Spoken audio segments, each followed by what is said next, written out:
भारत की 5000 वर्ष पुरानी सांस्कृतिक एवं ऐतिहासिक धरोहर। हमारी ये नाटिका आज उसी पर आधारित है। ये कथा उस समय की है जब कुरुक्षेत्र का युद्ध लगभग तय हो गया था। फिर भी श्री कृष्ण ने एक अंतिम प्रयास किया और वो शांति दूत बनकर हस्तिनापुर आए। इस घटना पर श्री रामधारी सिंह दिनकर ने बहुत अच्छा खंड काव्य रश्मिरथी लिखा और उसका बहुत अच्छा वर्णन किया। हमने उससे कुछ पंक्तियां पिरोई हैं। मैत्री की राह बताने को, सबको सुमार्ग पर लाने को, दुर्योधन को समझाने को, भीषण विध्वंस बचाने को भगवान हस्तिनापुर आए, पांडव का संदेश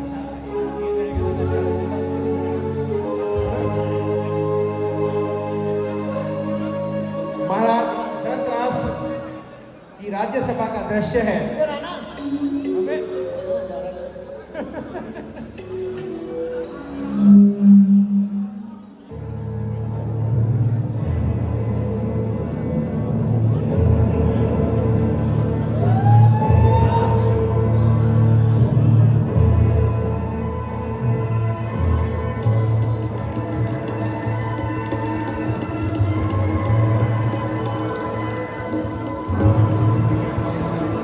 सभा में धृतराष्ट्र, गंगापुत्र भीष्म, गुरु द्रोण और दुर्योधन उपस्थित हैं।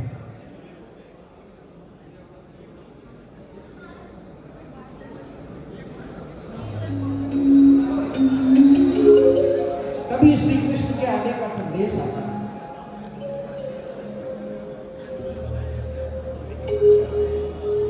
यदुकुल शिरोमणि सुदर्शन चक्रधारी शांति दूत देवकी नंदन वासुदेव श्री कृष्ण पधार रहे हैं।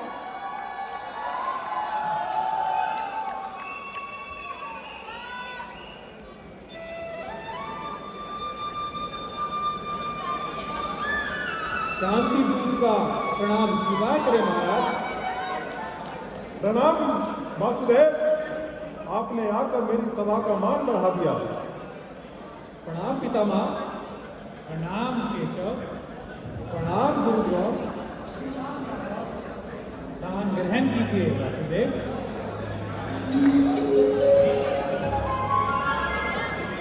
हे वासुदेव, आप मेरे अनुज पुत्रों की तरफ से क्या प्रस्ताव लाए हैं? महाराज, आज मैं यहाँ किसी की तरफ से कोई प्रस्ताव नहीं लाया हूं। मैं अपनी ही ओर से एक शांति प्रस्ताव लाया हूं। आप पांडवों को इंद्रप्रस्थ वापस लौटा दीजिए।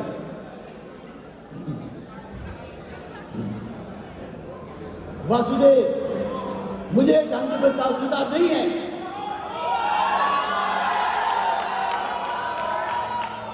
सोच तो लेते हो तुम। इसमें सोचना क्या है पितामह?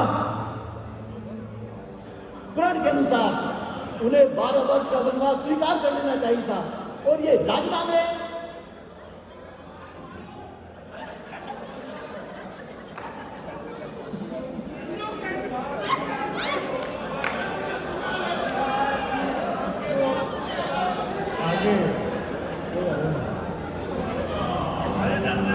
अपनी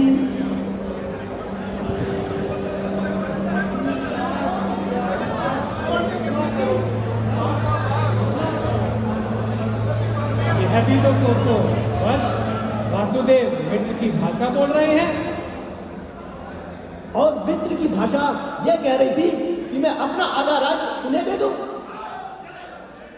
यदि यह मित्र की भाषा है तो मुझे शत्रुता की परिभाषा समझाइए पितामह। इंद्रप्रस्थ तो मैं कभी नहीं दूंगा।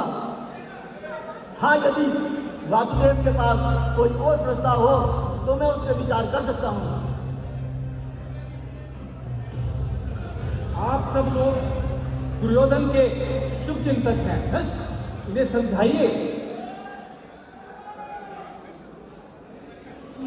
क्योंकि भरत वंश के भविष्य को इस नासमझ योद्धा की महत्वाकांक्षा पर बलि नहीं चढ़ाया जा सकता। और यदि प्रस्ताव का ही प्रश्न है युवराज, तो मेरे पास एक और प्रस्ताव है। दो न्याय अगर तो आधा दो और उसमें भी कोई बाधा हो तो दे दो केवल 5 गांव, रखो अपनी धरती तमाम, हम वही खुशी से खाएंगे, परिजन पर असीने उठाएंगे। 5 गांव दुर्योधन, 5 गांव। 5 गांव, और वो भी उन पांडवों को। मैं उन पांडवों को सुई की नोक के जितनी भूमि भी नहीं दूंगा। हे दुर्योधन, तुम क्यों अपनी माता गांधारी को अपने शव पर विलाप करने के लिए आमंत्रित कर रहे हो? वासुदेव, अगर तुम दूध ना रहे होते। दुर्योधन, अपनी जीभ को वश में रखो। इन्हें बोलने दीजिए पितामह। तो क्या करते युवराज? तो यूं मेरी माताश्री की बात करने पर मैं तुम्हारी जीत खींच लेता और तुम्हें बंदी बनाकर कारागार में डाल देता। बंदी बनाओगे? राजदूत को बंदी बनाओगे? उस अतिथि को बंदी बनाओगे जिसके स्वागत के लिए स्वयं गंगापुत्र भीष्म, आचार्य द्रोण और कृप गए थे? हे अहंकारी दुर्योधन, अगर हमें बंदी बना सकते हो तो उसका भी प्रयत्न करके देख लो। सैनिकों, बंदी बना लो इस ग्वाले को।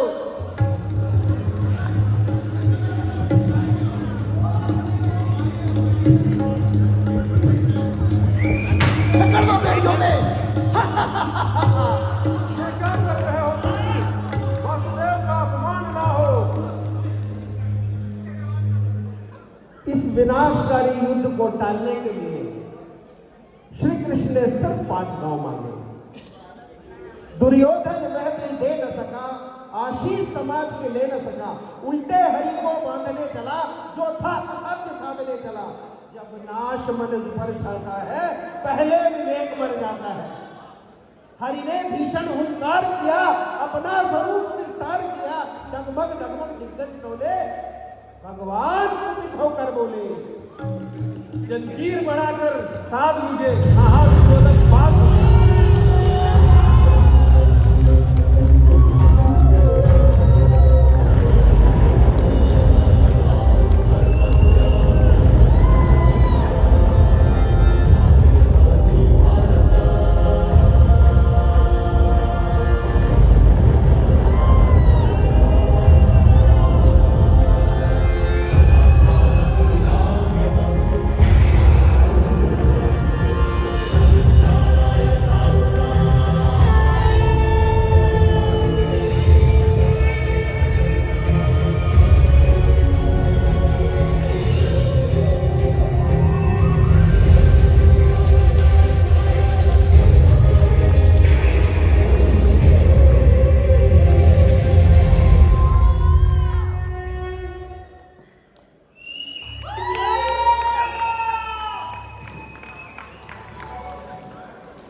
मैं देता हूं जन्म जगत को, मैं ही जग का पालक हूं, जगत नियंता जगत गुरु, मैं ही जग का सहारक हूं। जन्म मरण यश अपयश सबका मैं ही तो निर्णायक हूं। ये अंतरिक्ष है मुकुट मेरा, जिसमें नक्षत्र है मुकुट मणिक, सूर्य चंद्र है मेरे नैना, जिससे जगत प्रकाशित है। मेरी सांसों की प्रवाह से होती पवन प्रवाहित है।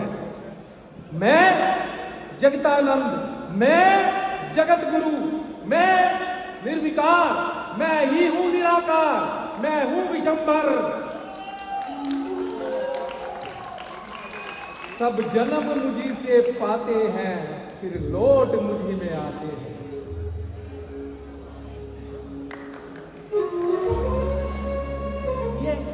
ये क्या माया है?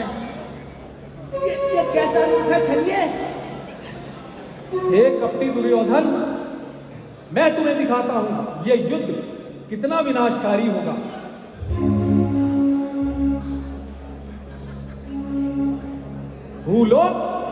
भूलोक अतल पाताल देख, गत और अनागत काल देख, तू देख सृष्टि का आदि सृजन, तू देख महाभारत का रण, मृतकों से पटी हुई भू पर पहचान इनमें कहां तू है।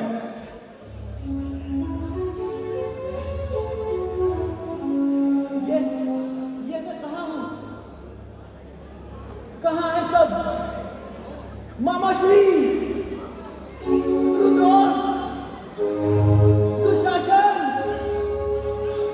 पितामह, मित्रगण, कहां हो तुम?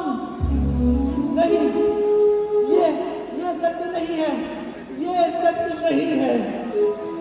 हे अहंकारी दुर्योधन, ये युद्ध तुमने ही चुना है और इस विनाश के तुम ही उत्तरदायी हो और यही अंतिम सत्य है।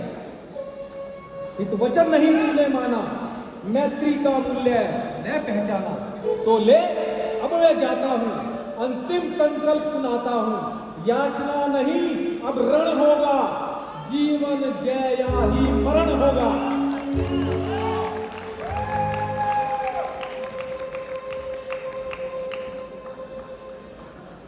थी सभा सन्न सब लोग डरे, थी सभा सन्न सब लोग डरे, चुप थे या थे बेहोश पड़े। याचना नहीं अब रण होगा, जीवन जय या के मरण होगा। No pleading, only battle. This was the message of Krishna. दोस्तों, अहंकार और अभिमान मनुष्य के सबसे बड़े शत्रु हैं और हमें इनसे बचना चाहिए। जय श्री कृष्ण।